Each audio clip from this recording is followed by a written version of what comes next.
एक युवक गुरु का नया नया शिष्य बना था। उसके मन में बहुत सारे सवाल थे जो वह गुरु से पूछ लेना चाहता था। एक दिन वह गुरु के पास आया और उसने कहा, गुरुदेव, मैंने देखा है पहले लोग आपस में बहुत प्रेम करते हैं, फिर धीरे धीरे उनमें झगड़े होते हैं, लड़ाई होती है और एक दूसरे को वह भला बुरा कहने लगते हैं। फिर रिश्ते टूट जाते हैं और प्रेम नफरत में बदल जाता है। ऐसा क्यों होता है? गुरु ने कहा, यह जानने के लिए तुम्हें मेरे साथ चलना होगा। गुरु शिष्य को लेकर एक गांव में पहुंचे। वहां एक घर के द्वार को उन्होंने खटखटाया। भीतर से एक व्यक्ति बाहर आया। उसने गुरु को प्रणाम किया और कहा, गुरुदेव, मैं आपकी किस प्रकार सेवा कर सकता हूं? गुरु ने उस व्यक्ति से कहा, क्या तुम्हारी पत्नी के साथ विवाद समाप्त हो गया? क्या अब तुम खुश हो? उस व्यक्ति ने कहा, मैंने गलती की। गुरुदेव, उस औरत से शादी करके वह बिल्कुल भी अच्छी नहीं है। वह मेरा और मेरे परिवार का ख्याल नहीं रखती। वह हमेशा अकड़ कर बात करती है। वह हमेशा गुस्से में रहती है। उसने कभी मेरी कोई बात मानी ही नहीं। वह बिल्कुल भी अच्छी नहीं है। ईश्वर ने मेरे भाग्य में इतनी बुरी पत्नी लिख दी। अब वह मुझे छोड़कर घर चली गई है और अब मैं चाहता हूं कि वह वहीं रहे और कभी मेरे जीवन में ना आए। गुरु ने अपने शिष्य से कहा, देखा तुमने, यही मनुष्य का स्वभाव है। हर मनुष्य के अंदर अच्छाई और बुराई दोनों होती है, परंतु मनुष्य केवल बुराई को ही याद रखता है, अच्छाई को नहीं। और जब वह किसी की बुराई करने पर आता है तो वह शुरू से लेकर आखिर तक सब कुछ बुरा ही देखता है और बोलता है। और जब वह अपने मन में सब कुछ बुरा ही बैठा लेता है, तब वह यह आशा करता है कि इसके जीवन में सब अच्छा हो। बुराई से जीवन में अच्छाई कैसे पनप सकती है? अच्छाई लाने के लिए, जीवन में सुख और शांति लाने के लिए हमें अच्छाई को तो देखना ही होगा। पर यह काम कोई नहीं करता, क्योंकि ऐसा करने से मनुष्य के अहंकार को चोट पहुंचती है और वह अपने अहंकार से गिरना नहीं चाहता। उस व्यक्ति ने कहा, गुरुदेव, आप यह क्या कह रहे हैं? अगर कोई बुरा है तो उसमें बुराई तो दिखाई देगी ही। मेरी पत्नी बुरी है तो मैं उसमें बुराई ही देखूंगा। उसने आज तक ऐसा कोई काम नहीं किया जिससे मैं खुश हो सकूं। गुरु ने कहा, क्या तुमने कोई ऐसा कार्य किया जिससे तुम्हारी पत्नी खुश हो सके? उस व्यक्ति ने कहा, उसने कभी मुझे ऐसा कोई मौका नहीं दिया गुरुदेव कि मैं उसके लिए कुछ कर सकूं। गुरु ने कहा, चलो तुम ये सारी बुराइयां छोड़ दो, भूल जाओ। अपनी पत्नी की कोई एक अच्छाई याद करो और मुझे बताओ। उस व्यक्ति ने कहा, एक बार मेरी मां बहुत बीमार हुई थी, तब उसने उनकी बहुत सेवा की थी। उस समय उसने दिन रात का भी ध्यान नहीं रखा था। गुरु ने कहा, क्या इसके अलावा तुम्हें कोई और अच्छाई याद आ रही है? उस व्यक्ति ने कहा, हाँ, वह हमेशा समय पर उठती थी और वह मेरे माता पिता और मेरे खाने का बहुत ख्याल रखती थी।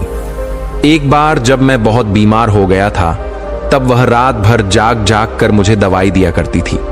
वह बहुत मेहनती थी और उसे कोई तकलीफ भी होती थी तो वह मुझे बताती नहीं थी। वह हमेशा इसी प्रयास में लगी रहती थी कि मैं खुश रह सकूं। यह कहते कहते उस व्यक्ति के आंखों से आंसू आ गए और उसने कहा, गुरुदेव, मुझे ये क्या हो गया? मेरी पत्नी में कमियां हैं, पर वह बुरी नहीं है। मैं उसकी अच्छाइयों को देख नहीं पाया। गुरु ने कहा, जब हम किसी की बुराई देखते हैं तो बुराई बुराई को खींचती है और वह सब कुछ बुरा दिखाती है और देखती है। आपके जीवन में सब कुछ बुरा होने लगता है, पर जब आप किसी की अच्छाई देखते हैं तब अच्छाई अच्छाई को खींचती है और आपके साथ सब कुछ अच्छा होने लगता है। वह व्यक्ति गुरु को प्रणाम करके अपनी पत्नी को लेने के लिए वहां से चला गया। गुरु ने शिष्य से कहा, क्या तुम समझे कि रिश्ते क्यों टूट जाते हैं? प्रेम नफरत में क्यों बदल जाता है? जब मन में नफरत हो तो उसमें प्रेम नहीं रह सकता, और जहां प्रेम हो वहां नफरत नहीं रह सकती। हम अपने मन में क्या रखना चाहते हैं, यह हम पर ही निर्भर करता है। शिष्य ने गुरु से कहा, गुरुदेव, मैं आपकी बात बहुत अच्छी तरह से समझ गया हूं। मेरा एक और प्रश्न है, क्या आप मुझे इसका उत्तर देंगे? गुरु ने कहा, अवश्य, तुम पूछ सकते हो। शिष्य ने कहा, गुरुदेव, इस दुनिया में सबसे मुश्किल कार्य क्या है? गुरु ने कहा, इस दुनिया का सबसे मुश्किल कार्य एकांतवास में रहना है। शिष्य ने कहा, इसमें मुश्किल क्या है? एकांत में तो कोई भी रह सकता है। गुरु मुस्कुराए और कहा, अगर यह बहुत आसान कार्य है तो क्या तुम 30 दिन के लिए एकांतवास में रह सकते हो? तुम्हें 30 दिन के लिए कहीं नहीं जाना, एक गुफा में रहना है। तुम बाहर किसी भी व्यक्ति से संपर्क नहीं करोगे, ना ही गुफा के भीतर किसी तरह के कार्य में व्यस्त रहोगे, सिर्फ शांत और एकांत रहोगे। क्या तुम कर सकोगे? शिष्य ने कहा, लेकिन गुरुदेव, यह करके क्या होगा? इससे क्या मिलेगा? गुरु ने कहा, जो मिलेगा वह तो तुम्हें पता चल ही जाएगा। बात यह है कि क्या तुम इतना आसान कार्य कर सकोगे?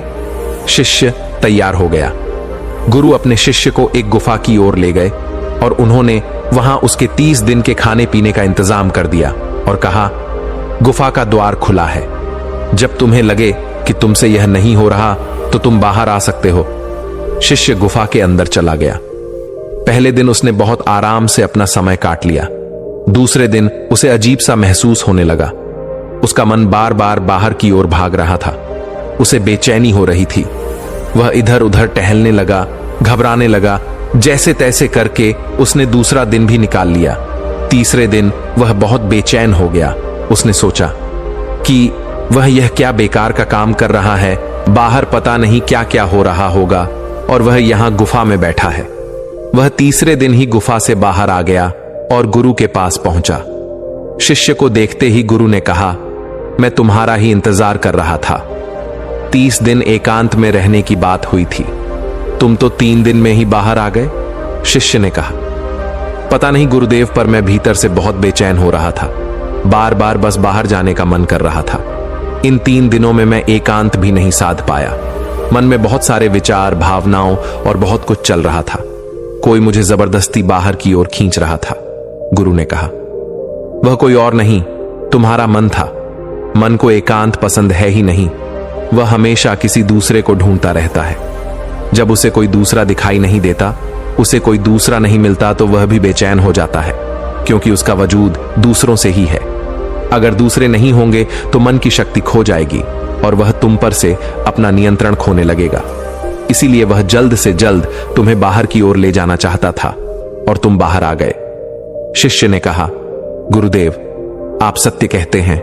एकांतवास करना दुनिया का बहुत ही मुश्किल कार्य है।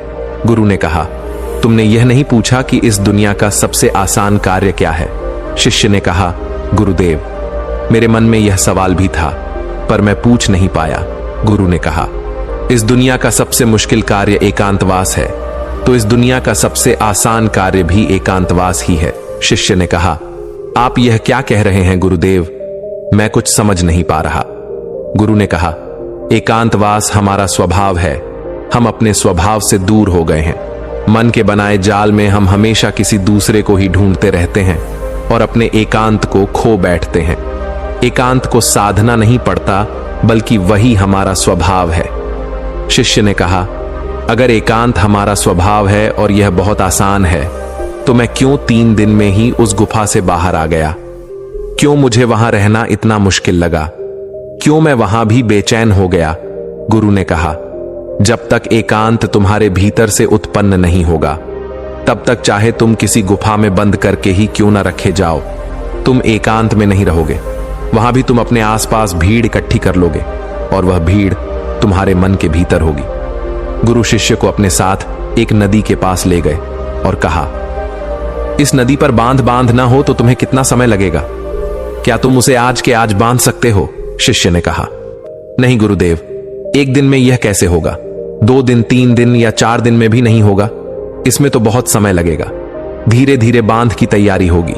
उसकी हर समस्या को देखा जाएगा और उससे निपटा जाएगा और धीरे धीरे समय के साथ बांध तैयार होगा। गुरु ने कहा, ठीक कहा तुमने। ठीक इसी प्रकार मन की नदी पर धीरे धीरे बांध बांधा जाता है।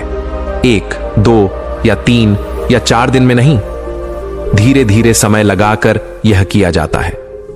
शिष्य ने कहा, गुरुदेव, मैं आपकी बात समझ गया हूं। मैं भी धीरे धीरे अपने मन पर बांध बांधने की तैयारी करूंगा। शिष्य ने अपनी साधना पर ध्यान दिया। वह धीरे धीरे मन के विरुद्ध खड़ा होने लगा। उसने छोटे छोटे संकल्प लेने शुरू किए। उसने बहुत सारे संकल्पों को पूरा किया और बहुत सारे संकल्प उसके अधूरे रह गए जो टूट गए थे, पर हर बार वह और अधिक मजबूत होता चला गया।